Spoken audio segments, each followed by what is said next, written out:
Gujarat bulletin ન્યૂઝમાં આપનું સ્વાગત છે। ફતેપુરામાં ગેરકાયદે રીતે સ્ટોક મામલે ગ્રામજનોનું આક્રોશ, તંત્રની કામગીરી સામે ઉઠ્યા સવાલો। અમરેલીના ફતેપુર ગામમાં ગેરકાયદે રેતીના સ્ટોકને લઈ ગ્રામજનોમાં ભારે આક્રોશ જોવા મળી રહ્યો છે। ગ્રામજનોના આક્ષેપ મુજબ છેલ્લા 5 વર્ષથી ગામમાં રેતીના મોટા જથ્થાનો સ્ટોક કરવામાં આવી રહ્યો છે। રેતી ભરેલા ડમ્પરો અને ભારે વાહનોની અવરજવરથી ગામના રસ્તાઓ બિસ્માર બન્યા હોવાના ગ્રામજનોના આક્ષેપ છે। એટલું જ નહીં, વીજળીના થાંભલા અને પાણીની પાઇપલાઇનને નુકસાન તેમજ પશુઓની ઈજા થવાની ફરિયાદો પણ સામે આવી છે। રસ્તાઓની ખરાબ હાલતને કારણે 2 વ્હીલર ચાલકોને મુશ્કેલી પડી રહી છે અને ઇમરજન્સી સેવાઓને પણ મુશ્કેલી પડી શકે તેવી સ્થિતિ હોવાનો ગ્રામજનો દાવો છે। બીજી તરફ રેતીના સ્ટોક સ્થળે રાત્રિના સમયે અસામાજિક તત્વો દ્વારા દારૂની મહેફિલો યોજાતી હોવાનો આક્ષેપ પણ કરવામાં આવ્યો છે, જેના કારણે આસપાસ રહેતી મહિલાઓ અને દીકરીઓની સુરક્ષાને લઈ ગ્રામજનો ચિંતિત છે। ગ્રામજનોનું કહેવું છે કે ખાણ ખનીજ વિભાગથી લઈ મામલતદાર, પ્રાંત અધિકારી અને કલેક્ટર કચેરી સુધી અનેક રજૂઆત કરવામાં આવી હોવા છતાં હજુ સુધી કડક કાર્યવાહી થઈ નથી। હવે ગ્રામજનોની સ્પષ્ટ માંગ છે કે સમગ્ર મામલે તાત્કાલિક તપાસ કરવામાં આવે, ગેરકાયદે રેતીનો સ્ટોક બંધ કરવામાં આવે અને નિયમોનો ભંગ કરનારાઓ સામે કડક કાર્યવાહી કરવામાં આવે। ગુજરાત એટલે ગાંધીનું ગુજરાત, સરદાર વલ્લભભાઈ પટેલનું ગુજરાત, અને આ ગુજરાત ગાંધીનું ગુજરાતના હિસાબે અહીં દારૂબંધી છે, પણ આ દારૂબંધી માત્ર એક નાટક છે। ગુજરાતમાં ગમે ત્યાં જાઓ ત્યાં શેરીએ શેરીએ દારૂના ભઠ્ઠા જોવા મળે છે। બેફામ દારૂ વેચાઈ રહ્યો છે, દારૂ પીવાઈ રહ્યો છે, અને વારંવાર જે લઠ્ઠાકાંડ બને છે એમાં ઘણા પરિવારો બરબાદ થઈ જાય છે। આ પરિવારો બરબાદ થાય છે, એની બરબાદી પાછળ જો કારણ હોય તો આ ભ્રષ્ટ તંત્ર છે, આ હપ્તાખોરી છે, આ કમિશન વસૂલી છે। કોઈની બહેનનો ભાઈ સીનવાઈ રહ્યો છે, કોઈ પરિવારનો મોભી સીનવાઈ રહ્યો છે। જે પરિવાર એનો મોભી ગુમાવે છે એ પરિવારની હાલત, એ પરિસ્થિતિ ખૂબ જ દયનીય હોય છે, પણ હપ્તા લેતા આ તંત્રને આ પરિવારની કોઈ પડી નથી।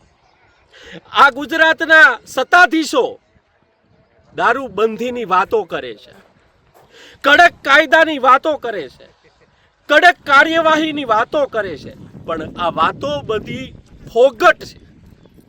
અહીં સારા જર્નલિસ્ટો, જે પત્રકારો છે, એ જીવના જોખમે પણ સ્ટિંગ કરીને દારૂના અડ્ડાઓને બતાવે છે।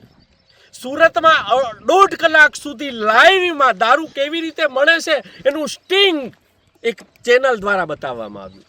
તો ઘણા તથાકથિત પત્રકારો પણ હપ્તા વસૂલીમાં સામેલ છે। આવા પત્રકારો જે તથાકથિત છે, જે લીગલ પત્રકારો છે એની વાત નથી, અમુક તથાકથિત પત્રકારોની વાત કરી રહ્યો છું। જે તથાકથિત પત્રકારો છે એ પણ દારૂના હપ્તા લઈ રહ્યા છે। આ હપ્તાખોરીનું જે ભ્રષ્ટ તંત્ર છે એમણે ગુજરાતને બરબાદ કર્યું છે।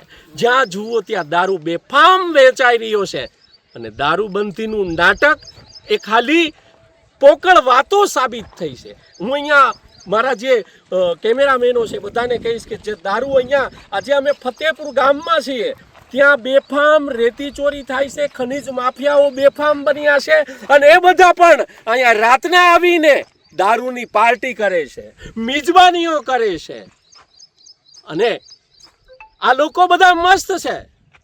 બસ જો હેરાનગતિ હોય, જો કોઈ ત્રસ્ત હોય તો એ જનતા છે કે પ્રજા છે।